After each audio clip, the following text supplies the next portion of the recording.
Face to Face on City TV is a show that does a one-on-one interviews that you don't want to miss. So why don't you subscribe and follow our YouTube link, Face to Face it is, on YouTube, and follow all the contents that we bring you every week on City TV. My name is Umaru Sanda Amadu. Thank you for subscribing and watching, as well as sharing this content. My guest was a teacher, he became a lawyer, he became a politician. I don't know which one started first, but I'll ask him. He became Member of Parliament for Tamale Central. He became Minister for Roads and Highways. He was Deputy Minister for Energy.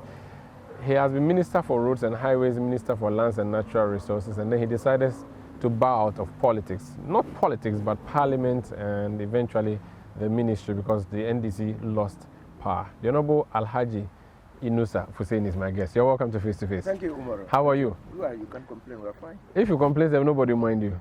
Those who are picketing, nobody's minding them. So well, we can't say that, can we? I mean, I always make a comment that you are the one who voluntarily decided to leave Parliament. People are struggling to go to Parliament, paying so much to go to Parliament. Why did you decide to jump out? So you go to Parliament to serve your country, and you always have to, on a daily basis, on a yearly basis, on a term basis, to assess yourself. And when you do the assessment, I mean, do a reality check on yourself, you will have to take certain critical decisions. And one such critical decision I took was that I was not going to go back to Parliament in the 8th Parliament. And I kept it to myself. I knew that many people would be disappointed if I made them aware of my decision not to go to Parliament. So I kept it to myself. And only announced my decision not to seek re-election after the constituency executives of the Tamale Central constituency were elected, and I was going to meet them for the first time. And it was 6 months before the primaries, so I told them that I was not going to seek re-election and that all of us must be looking around for somebody to succeed me. It took everybody by surprise. Wow. But that was what it was intended to do. But do you miss Parliament? No, I don't. I'm very happy that I left Parliament at the time that I left. Because there are many things today that I understand very well and I can speak about while being out of Parliament. I mean, when I was in Parliament, I took time to learn the parliamentary procedure, parliamentary practice, conventions in Parliament. I debated on the floor of the House. I was a critical member of many committees of Parliament. In fact, on the floor of the House, I moved Parliament to do many things. One such thing was when the Accra Intelligent Traffic System was going to be, the loan was relayed in Parliament the second time. We had already approved of the loan and named the contractor in the resolution. And we were surprised they had brought back the loan. And we were seeking to approve the loan and then to award a contract when there was an existing contract. I thought that was weird. So I drew Parliament's attention to the fact that what we were doing was wrong. And Professor Kwe asked why I said so. Then I told him that there was already a decision of Parliament available on that matter. So he asked my opinion, what do we do? I said, look, so first of all, we must move a resolution to revoke, to rescind our earlier decision, and that can open the way for us to take a So you arrested the duplicity of the work that would have been done. That would have been done. Interesting. But another one is the President Kufuor. You remember the military rape thing? I was not a member of the gender committee, but they had passed the bill and they were waiting for presidential assent. It went to President Kufuor. President Kufuor said he was not going to sign because of that provision. Then, after Parliament had gone on the agenda for the day, the committee was meeting, and I was just walking by. The chairperson, who was a lady of the committee, invited me to be part, and that they were considering the bill again because President Kufuor had returned the bill to Parliament with a note that he was not going to sign it because of that provision. And they wanted to reformulate the provision. Out of the blue, I give them a formulation. It's my formulation. Wow. That is in the bill. There are many things I can talk about it. So I'm happy, I'm satisfied, I'm fulfilled that I helped to move the... Your colleagues on the NDC side who are in the chamber now have decided to do something. They've decided to boycott Parliament consistently in support of their colleague from Asin North and their leader from Juma Kwenyani Siem. There's a decision that has been taken by the speaker that what they are doing is not right and it could amount to vacating their seats. What's your view watching them do what they're doing? Well, I think that the members of parliament or the minority caucus are very much aware that there is no provision in the standing orders that allows them to abandon parliament. Okay? And so the speaker is right. Now, if you want to leave parliament and still be counted, and the 15-day rule will not apply to you, then you must leave parliament with the permission of the speaker. That's what we call leave of absence with permission. Now, but what the minority have done is a matter of the heart. It's more emotive. You have colleagues here at your workplace. I mean, if one of them is suffering, a calamity, you have to sympathize, you have to empathize, you have to show compassion. You have to show that that person has your backing. Okay? And so, for me, 3 members of the minority are standing trial for various offenses. Apart from Jachi Kwesin, 2 of them were former appointees of the NDC. If you go back to Parliament and do a head count of the members of Parliament on the minority side, many of them were former appointees. Now, so what has befallen Clement Jato or Atu Forsen could befall any of them. So it is important to show solidarity. It's important to stand with them. To prevent the cause of justice from... No, to stand with them. They have not gone to court to picket and say, look, don't judge, don't sit on the case. They're just saying that when Atu Forsen is in court, or when Clement Jato is in court, and turns round, you will see them in court supporting him. Now, how does a 15-day rule work? Is it a conservative, so is it supposed to be 15 days consecutive, or it should be 15 days independently put in a meeting? 15 days in a meeting. Okay, so it does not necessarily mean it has to be... No, it has to be continuous. So in a meeting, which is the period you come until you go on adjournment, if you are absent for 15 days without permission, you would have vacated your seat.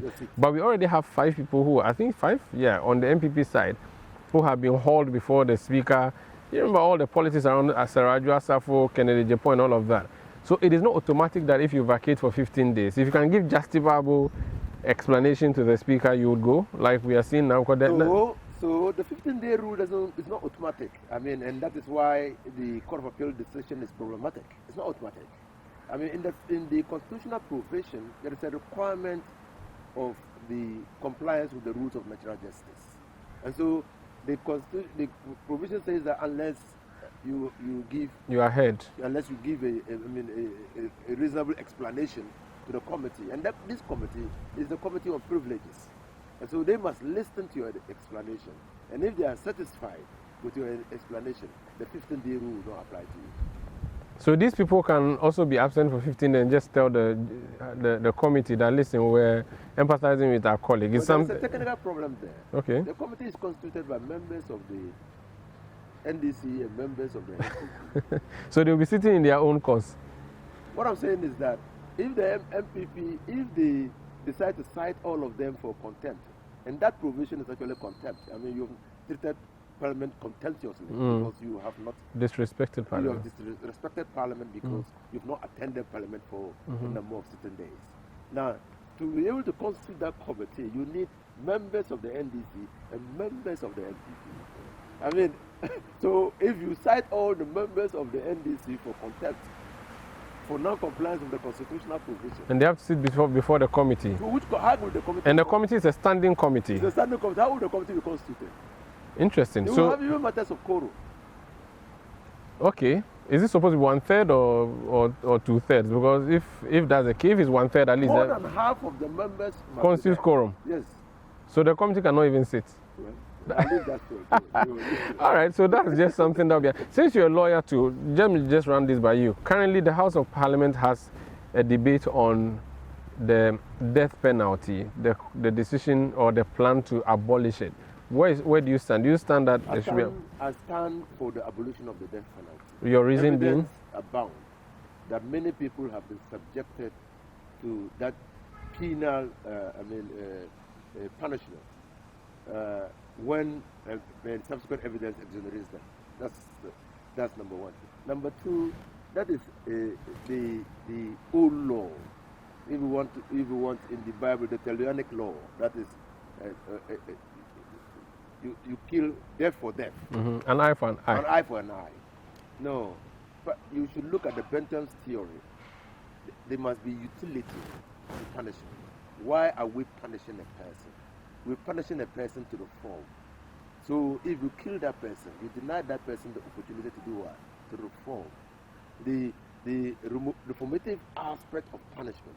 So something is something that should, engage our thinking and our understanding. People who have committed grievous offenses need compassion, need our love, need empathy. You understand? And so you confine them to death, and you sentence them for death. They are hanged or shot, and then without compassion. Thirdly, I don't know the last time anybody who was sentenced to death was ever killed. So the language at the Sawan and the debilitating conditions, to treat them in an inhuman way. The Constitution says that the dignity of a human being is inviolable. Meanwhile, go and see them. I don't know. They are condemned prisoners. That's what they're called. Because they are condemned prisoners, when you go there and see them, they are worse than animals. Just waiting to die. They will not die. Yes. You won't kill them. Meanwhile, you go there and you ask yourself, why should a human being suffer this punishment? Yeah, but if you say life imprisonment and death sentence but not executed or suspended, it's the same thing. So when you say execution, you can commit that. Okay? So he's just there. But when you say life, once the person continues to serve the sentence, the president might have some clemency, and then you may affect the person. But how about the other argument? And your colleague, I don't know if he's your senior at the bar, Clement Jato, but my senior at the bar. But he's also your senior in Parliament. Yes. He made a point that, listen, if a woman's husband is killed, that woman and her children would not be happy to see the killer walking around. They would be hurt, emotional problems for the rest of their lives. That this man who killed our father is alive, walking around, yet he and his children are playing around. Yes, and yes. How do you satisfy someone who has been, especially if the evidence is so much that everybody believes that this is indeed, there's no doubt that he killed? But that should not be the essence of punishment. The essence of punishment is justice.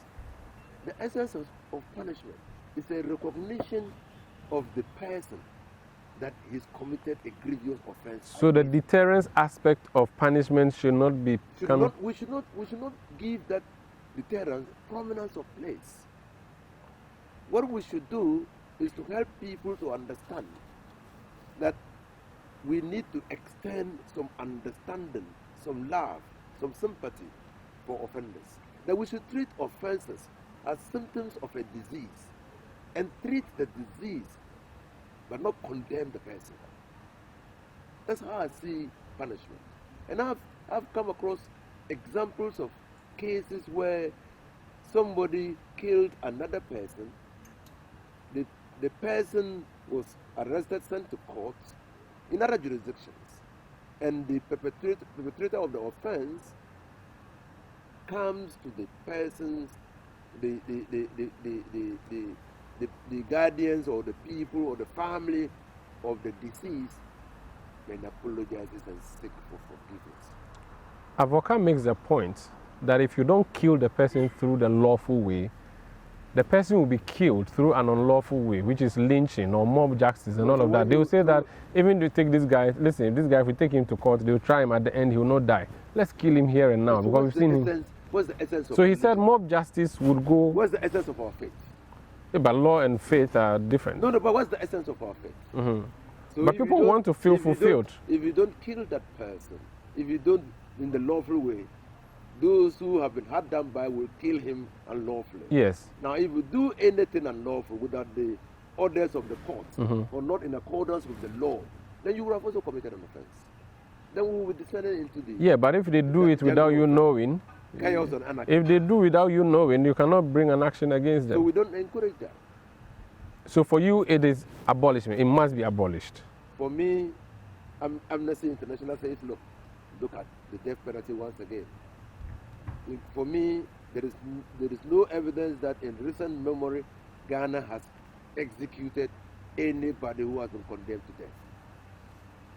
3, there is evidence that people have been killed or sentenced to death on facts or evidence procured by the investigative authorities and convicted through the advocacy of overzealous attorney generals.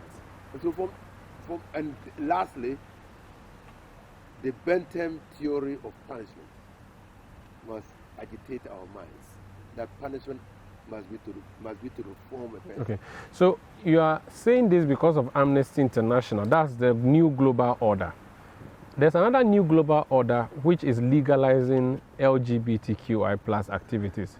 The parliament you were a part of has decided that it is going to be a no-no, and by a majority decision, which is a rarity in the chamber, they've all supported the bill that is before the House. If you agree with the death penalty's abolishment, supporters or critics would say, then you should also, and I can actually make that point, then you should also support LGBTQ. What do you make of what's happening in the chamber? First of all, when new global movements arrive, you must assess them on their merits. You don't just swallow global movements hook, line, and sinker. Okay. Now, even in those days where we had very small modicum of the rule of law, where before we were colonized, I mean, Africans were not killing those who killed others. Well, at West, they sold them into slavery. Okay? They compensated for persons who were killed with another person. They were not killing them.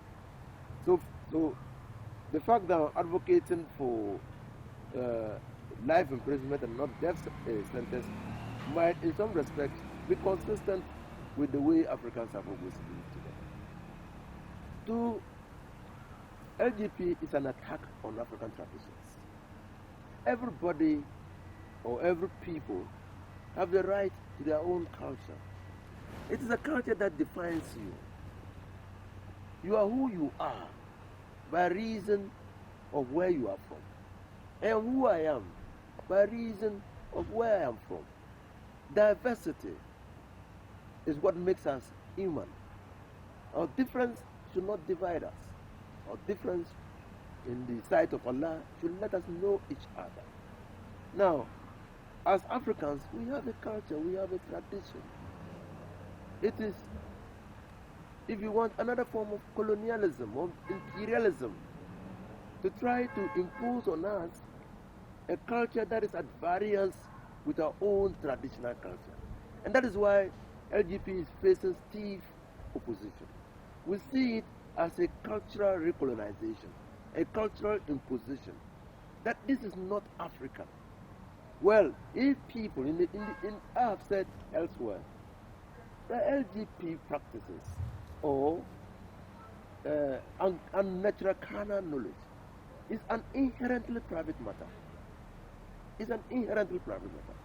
There are many people who are heterosexuals, but they engage in LGBTQ or LGBTQ plus. We don't see, so they don't concern us. So keep it in your bedroom.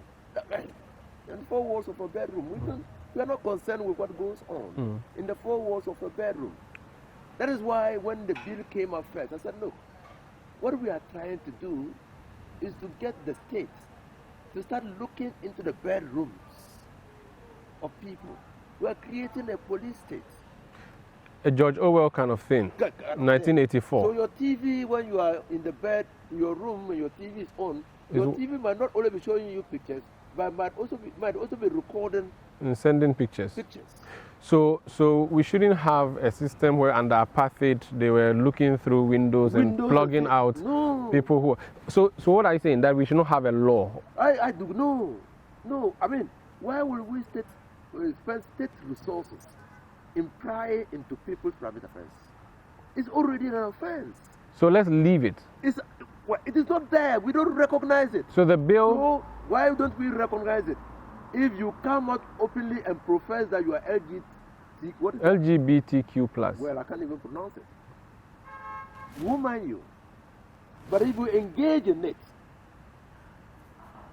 to the knowledge of the law enforcement agencies or responsible citizens, we will arrest you and send you to court. There's already a law. So for you, the bill is unnecessary? There's already a law dealing with that. The bill is unnecessary. And that is why those who are doing it in their private rooms, we don't arrest them. The bill is unnecessary. I think that the bill will introduce more problems for us than what we currently have. Because they are saying that if you are in your house, you have a responsibility to ensure that your house people behave. What did they say? Family, decent, or what? Family values. Well, proper human values. In accordance with proper family values. And so they are constituting everybody into a watchman. So actually, we are back to 1984. Okay, George Orwell. Yes. Yes, we are back. We need to go, but just a quick, we have to take a break, but just a quick matter on your own personal family. I've been reading around, they say your son has been in some kind of trouble. How is the family taking it? Well, it's a difficult thing. It's difficult. I mean, you train your child, you bring up your child to be a useful and responsible person. You sit down with him at night and in the day to talk about what decent life is. You try to infuse in him what hard work can do. But we are of different generations, okay? My son actually, is difficult to talk about him because deep inside me, I think that he was just caught by stupidity, naivety. You know, some level of invincibility. As a student, he had his documents, so he decided to register a company. I never sanctioned that. I believe that if you are sent to school to learn, you must concentrate on your studies, and I told him that. Now, but obviously, as a young man, he thought he could make quick bucks, so he registered a company, and he was actually buying cars for people. I know many people in Ghana that he's bought cars for. In this particular case, he bought a car for some guys from Nigeria who were fellow students, college students.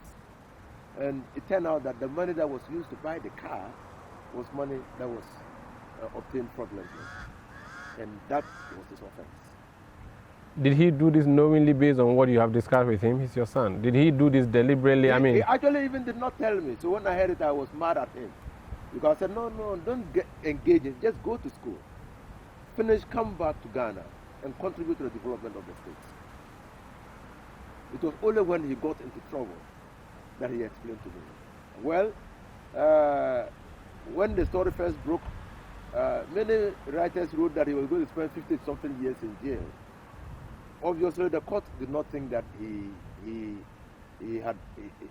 was a key player in the whole thing. The court also deprecated his involvement and that he should have known better. So that's why the court imposed that minimum sentence. But he's appealed against the sentence, and we are waiting for the appeal to be heard. You support him? You're on his side? I support my son 110%. I know him. Okay. You have a good relation with your son? I know him. I know Abdul Hamid. I know he can be boisterous. But I don't know him as a bad boy. To be somebody who will be interested in other people's things. I know him. This is Face to Face on City TV. My name is Umaru Sanda Amadu. My guest is Inusah Fuseini. He's former Tamale Central MP, and he's a lawyer, former member of Parliament, former Minister of State. When we come back, Clement Jato is in the news. He owns a company called Enoch Holdings. The incidentally member of Parliament for Tamale North, Alhassan Suhini, is making a claim, which is coming from a committee of the House of Parliament, that we have an official land guard on our pay books. Inusah Fuseini was Minister of Lands. I'll ask him what he knows about Clement Jato. Please stay with us.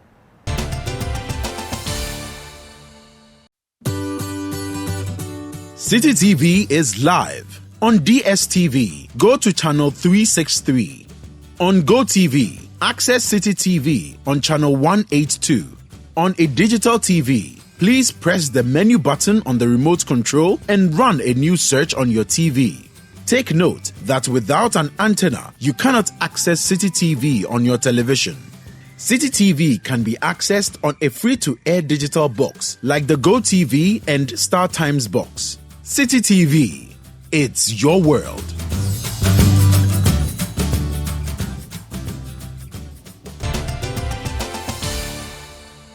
You're welcome back. This is Face to Face on City TV. My name is Umaru Sanda Amadu here with Inusah Fuseini, former Minister of Lands and Natural Resources.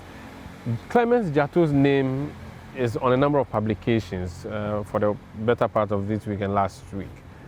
You were once Minister at the Lands and Natural Resources Ministry. What do you know about Clement Jato? Or what do you remember? Well, Clement Jato came to my attention when I was at the Ministry of Lands and Natural Resources.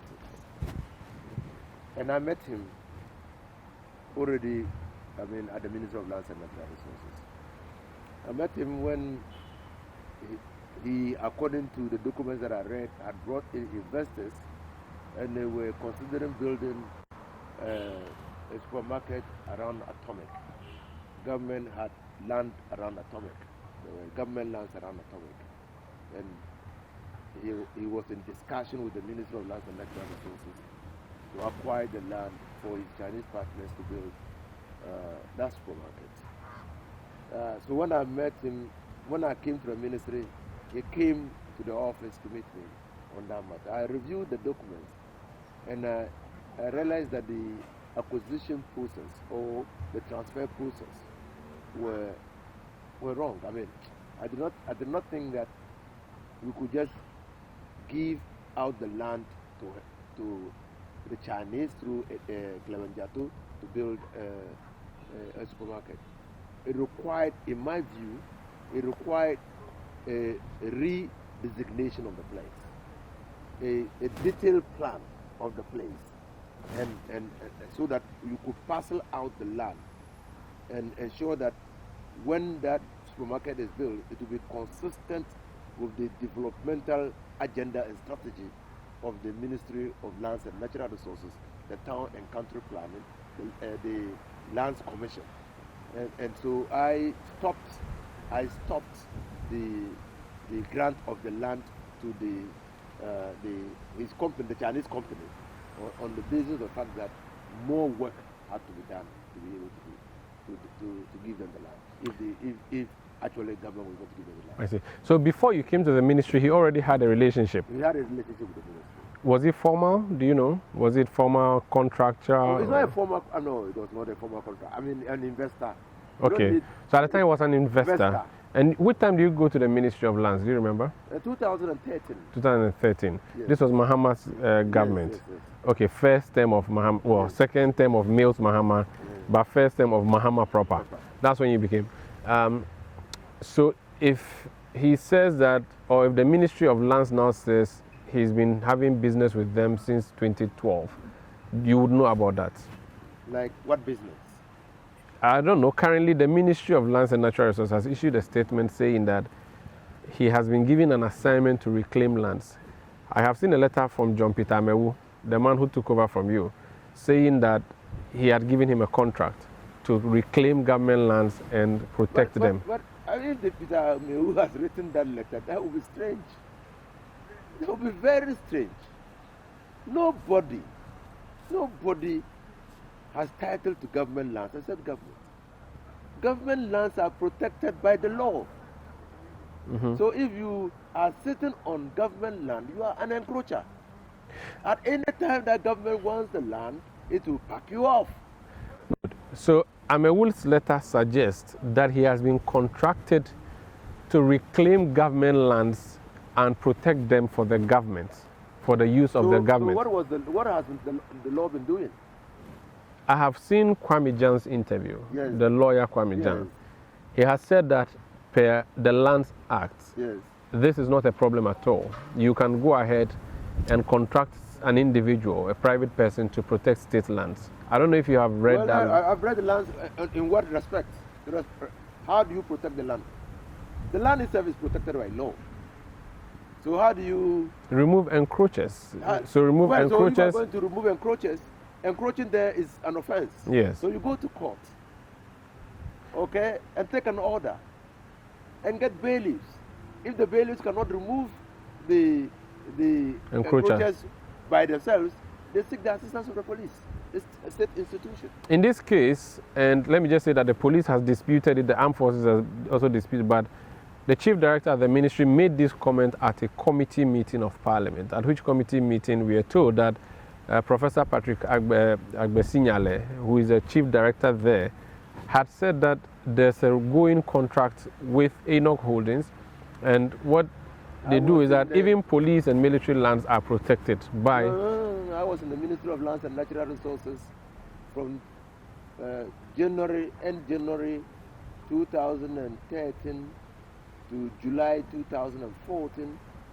I, Inusah Fuseini, never signed a contract for the protection of government land by anybody. After that, maybe so my period probably was a hiatus because they said he was in the 2012. In 2013, I mean, my understanding of the law and the practice of the law in relation to land is that government land is protected by the law. Okay. Now, after your interaction with Clement Jato on the Chinese project, or the China nationals who wanted to do a project, you have not had any formal interaction with him about government lands whatsoever? No. The reclamation of the Amrahia dairy farm lands and all of those things? When I left Ministry of Lands and Natural Resources, I became Fantus official. I mean, during your period there, you do not recall any formal engagement? No. Okay. I say that from 2013, January to 2014, July, I was at the Ministry of Lands and Natural Resources. I never engaged Clement Jato to protect government lands. Okay. My understanding of how government land is protected is by acquisition. And when that instrument of acquisition is made, it protects that land. Okay. We've got no one can have title. No one can have title to government land. Land that is properly acquired by government, if the government does not assign a title to it. Your predecessor was Mike Allenhammer. Yes. Do you remember from the handing over notes if he had mentioned any prior engagements with this person? No, I don't remember. What I remember is that they were dealing with the atomic energy lands. Before you came there? Yeah, before I came. Okay. But I thought, you can see that area has now been properly designed, planned, and their buildings are coming up around the atomic energy. Yes. Yes, I said, no, you can't just give government land to somebody without, first of all, changing the plan of the area, redesigning the area. So if the Deputy Minister for Lands now, Benito Bio, has been quoted as saying there's a formal contract, the Chief Director has said there's a formal contract. As someone who once occupied that ministry, what would you say to that? Well, maybe they sign a formal contract with you. And that will be strange. That will be strange. So what has the Lands Commission been doing? The Lands Commission actually did the proposal that give this parcel of this, let this person go and reclaim this land for us, because we cannot do it on our own. And the Lands Commission is still in existence?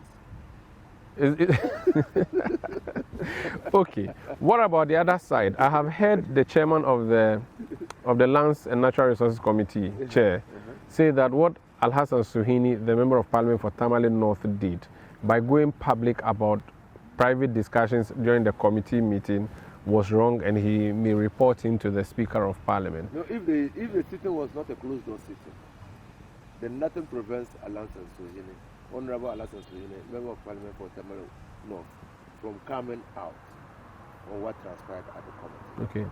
But if it was a closed sitting, then that would be another matter. All right. I think that should be for Clement Jato. That's as much as you know. Let's talk about the Lands Ministry still. It was during your time that the anti-galamsey fight was started properly, wasn't it? Yeah. You were in the bushes trying to reclaim our lands, collect it from the people who were mining. the Akufo-Addo government has formally done an anti-galamsey law. There's an anti-galamsey task force. Professor Kwabena Frimpong Boateng has been out in the public making statement. The OSP has invited him.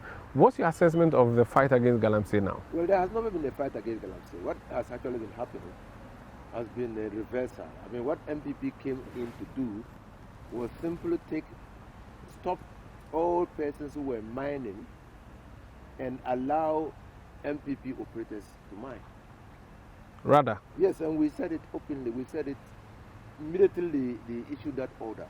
I mean, and it was even reported by the Daily Graphic that people were mining illegally under the protection of the Ghana Armed Forces. I don't know whether you remember. I have seen that publication. Yes, and the Minister for Defense came out and said that you were going to set up a committee to investigate same. That was the first time of Nana Addo Dankwa Akufo-Addo's administration as president. Mm-hmm. Nothing. We have since not seen the reports. And so we have... Sanda, when we say these things, people think that we are playing politics. Doesn't it come to you as a surprise that between 2017 and 2018, when the government placed a total ban on small-scale mining, that was the period that Ghana exported the highest quantity of gold from the small-scale mining sector? How did that happen? No, that the formal companies can now do formal business properly and account for it, that the gold doesn't go anywhere. It goes straight to PMMC and then we see the exports. During that time, no one was allowed to mine. But maybe the big companies can now do proper work and maybe... No. I mean, from the small-scale mining sector, I'm not talking about big companies. Nobody stopped the big companies. Okay. Nobody stopped them. I'm saying that government placed a total ban on small-scale mining, whether you were doing that legally or illegally. Between 2017 and 2018, we had the highest exports from the small-scale mining sector. Doesn't it come to you? So what's your suspicion? Doesn't it come to you as surprising that somebody, a Ghanaian, sits on TV and displays bars of gold when that person hasn't got a refinery, is not doing large-scale mining, but displays his gold on TV with impunity? Not security, not GRA, not government has asked that person. Who are you referring to? Well, we go back and look at the TV clips. Okay, so for you... It was just grandstanding. So there's no fight? There has never been a fight. So it means I can't even ask if we've lost the fight? The fight never started. I mean, so when we said all these things, then government realized that it had lost the fight, the first attempt at fighting galamsey. Government reconstituted the committee. You remember? Mm-hmm. And did a national conference at the National Conference Center. I was invited to chair the first session. I said I was coming because I believe that we should stop galamsey. It's wreaking havoc on the environment. We are compromising the future of the next generation. I mean, we have simply abandoned our duty and responsibility towards intergenerational equity. I mean, future generations will condemn us for despoiling the environment. And that I suggested that the simplest way to stop galamsey was to give the district chief executives, and when I say district chief executive of executives, they include municipal and metropolitan chief executives. So the local authorities. Give them key performance indicators. Tell them, because they are the highest political authorities in the district, that if you have Nana Addo Dankwa Akufo-Addo, if you receive reports that mining is taking place in any district in the gold-bearing areas, that district chief executive will be the first person you hold responsible. Give them that performance indicator and see whether they will report to you those who are behind it. What about... They never did. They wouldn't do. What about they knew those who were behind the IMCIM, Professor Frimpong Boateng's committee? Now that it's almost like he has a report in the public which is naming so many government officials and he's even standing trial now. Is he a hero or a villain of the fight? He's a Ghanaian. He's not a hero. He's not a villain. I have never forgiven Frimpong Boateng for betraying the trust of the people. You, as Minister for Environment and Chairman of the Interministerial Committee on Illegal Mining, seize excavators from illegal miners during the time of the ban. And as chairman, you are unable to account for the excavators. When there is a law, there's a complete legal regime dealing with how equipment seized on illegal mining sites or mining sites be dealt with. Maybe he was overwhelmed? So he cannot be a victim.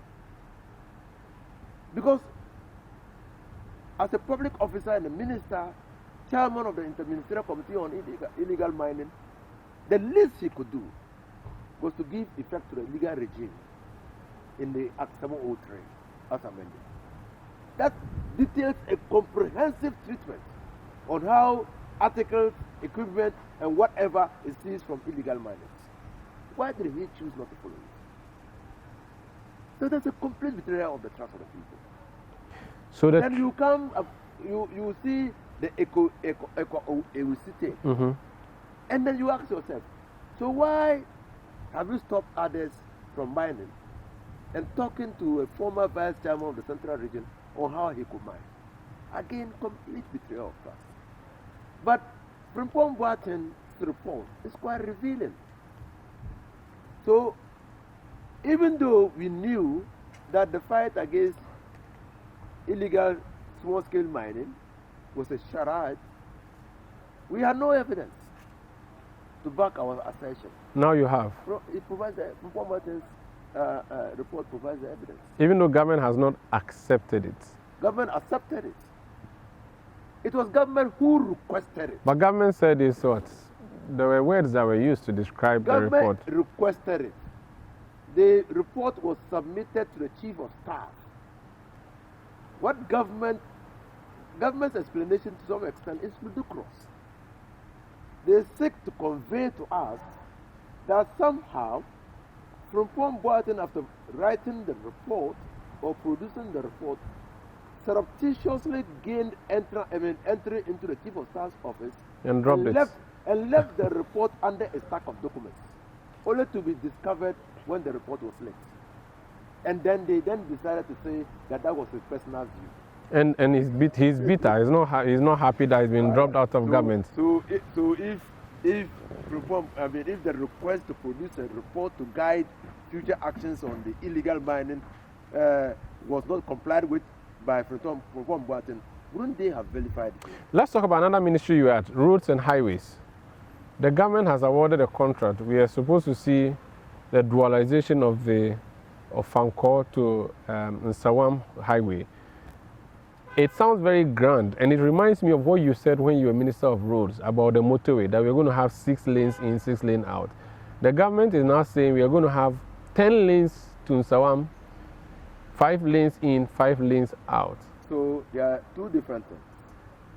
I went to the Ministry of Roads and Highways when discussions were far advanced on the dualization of the Kumasi-Accra road. In fact, a Chinese contractor was already working on sections of the road. Now, that arrangement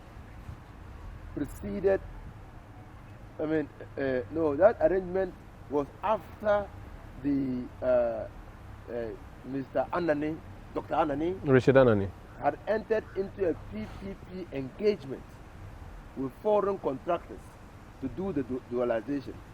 And they had requested that there should not be alternative routes to Kumasi because they were going to recover their investment through tolls.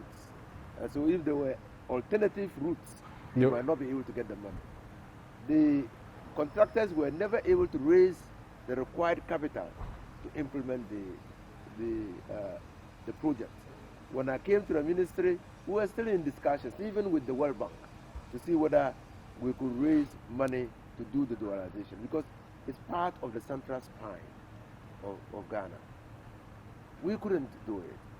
Now, during Professor Milton's time, and His Excellency John Dramani Mohammed's time, we asked the Chinese contractor, to concentrate on one section of the road. That is the bound section of the road, so that it could offer some comfort, convenience to travelers who are traveling to out of Accra to Kumasi. And so we also expedited action on the completion of the Suhum by overhead. Overhead, yes, the flyover. And so, yes, I don't know of 10 lane. Yeah. I don't know of 10 lane. This government is known for talking big. I don't know of 10 lane. Oh, they executed Pokwasi interchange nicely for you. You left it behind, but they came to... Don't talk about Pokwasi interchange.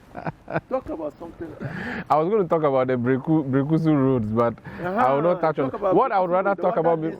I will talk about what before we take a... Talk about Pokwasi interchange because I bet the contract. No problem. We got the resources. We got the money.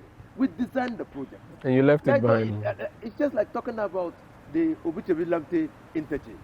We got the money. We got the contractors. We came up with the vision. We had said that since we had done Kaswa flyovers and had done circle, the traffic will converge in the middle. So you needed to lift the traffic and separate the traffic so that there won't be a bottleneck there. Okay. So it was a vision. So don't talk about those. There's a quick comment before we take a break. Toll booths.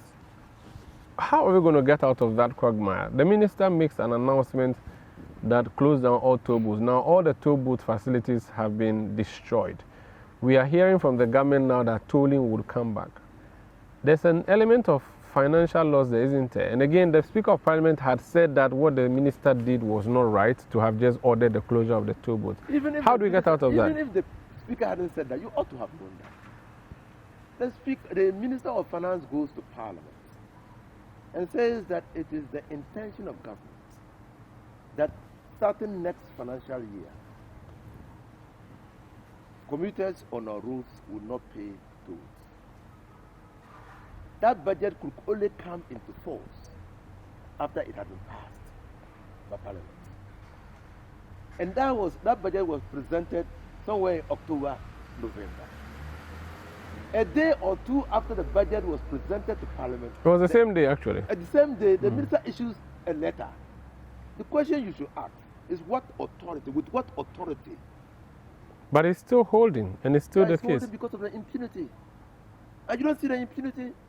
Even you don't see the impunity in the cancellation of the toll booths. And the e-levy. You don't see the impunity in the minister saying that the toll booths were going to be converted into urinals. You don't see the impunity. You don't see the lack of seriousness. You don't see that since 1963, when the Tema motorway was constructed and tolls were being paid, Ghana has never recorded a demonstration by people, by users of the road, that they won't pay tolls. Don't you see it's strange that you build attitude over the years, then by the stroke of a pen, you destabilize the situation. Should the tolls be brought back? That is why it is becoming difficult to reintroduce it. But should it be brought back? Roads is infrastructure. When you have roads, you must maintain them. It's your beautiful building. If you don't maintain the building, in the next 5 years, to go down. This is Face to Face on City TV. When we come back, the John Dramani Mahama campaign, how is it looking? He is on the campaign helping him in the northern part of the country and other parts of the country. How is that going? And I'll ask him about the man from Wale Wale. Stay with us.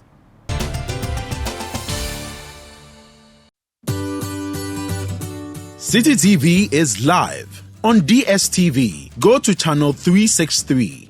On GoTV, access City TV on channel 182. On a digital TV, please press the menu button on the remote control and run a new search on your TV. Take note that without an antenna, you cannot access City TV on your television. City TV can be accessed on a free-to-air digital box like the GoTV and StarTimes box. City TV, it's your world.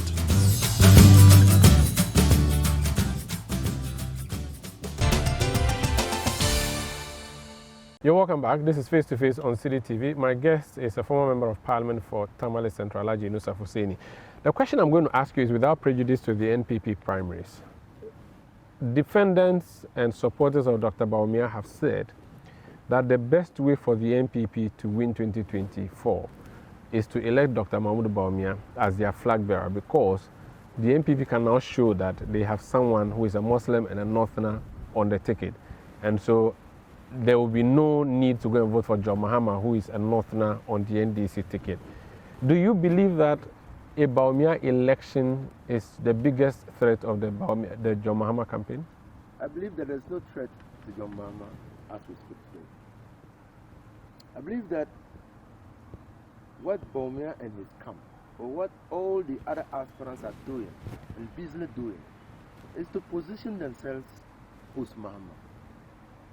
To be able to do that, and there's evidence that when you win a flag bearership campaign, the only time that somebody won and contested once and lost was Adubuahin. There's evidence that when you contest the flag bearership and wins, there's every likelihood that you hold the flag. You hold the flag until you are elected. So that is what they are busily doing. To be honest with you, all of them know that they can't win election 2024. All of them, including Mahmoud Bawumia. He knows. He has an added advantage of being a Muslim from the north. John Mahama is not a Muslim from the north. Well, I'm talking about, you see, religious bigotry must stop. People vote on those lines, whether you like it or not. Have you seen a mosque at the Flagstaff House? No. So we're talking about the president of the country. But people still are influenced by... We're talking about the president of the country. We're not talking about mosques and this thing. We're not talking about chief imam. Mm-hmm. I'm saying that in the situation that we are today, you don't want to experiment anything again. You don't. Do you? When you are still suffering from the debilitating effects of an experiment, do you? Was it an experiment? Akufo-Addo has been a fiction. Before he became president, everybody believed in him. By what he said. After president, he's taken the dubious title of being the most non-performing president. It's just like, it reminds me of Peter Abraham's book, Mind Born, where there's a character in the book, Johannes. And so that person displays two characters. Peter Abraham describes Johannes as Johannes drunk and Johannes sober were two different persons. Akufo-Addo before he became president and Akufo-Addo after he's become president are two completely different persons. Before he became president, we believed in him. Ghanaians believed in him. They took his word as gospel. They thought he was serious. After president, he said Johannes. Yes, Johannes. But John Mahama sounds similar to Johannes. Also gave so much promise. Won after just 3 months of campaign in 2012. Performed abysmally, for which reason he lost by 1 million votes in 2016. Well, so that's another experiment. So you say abysmal.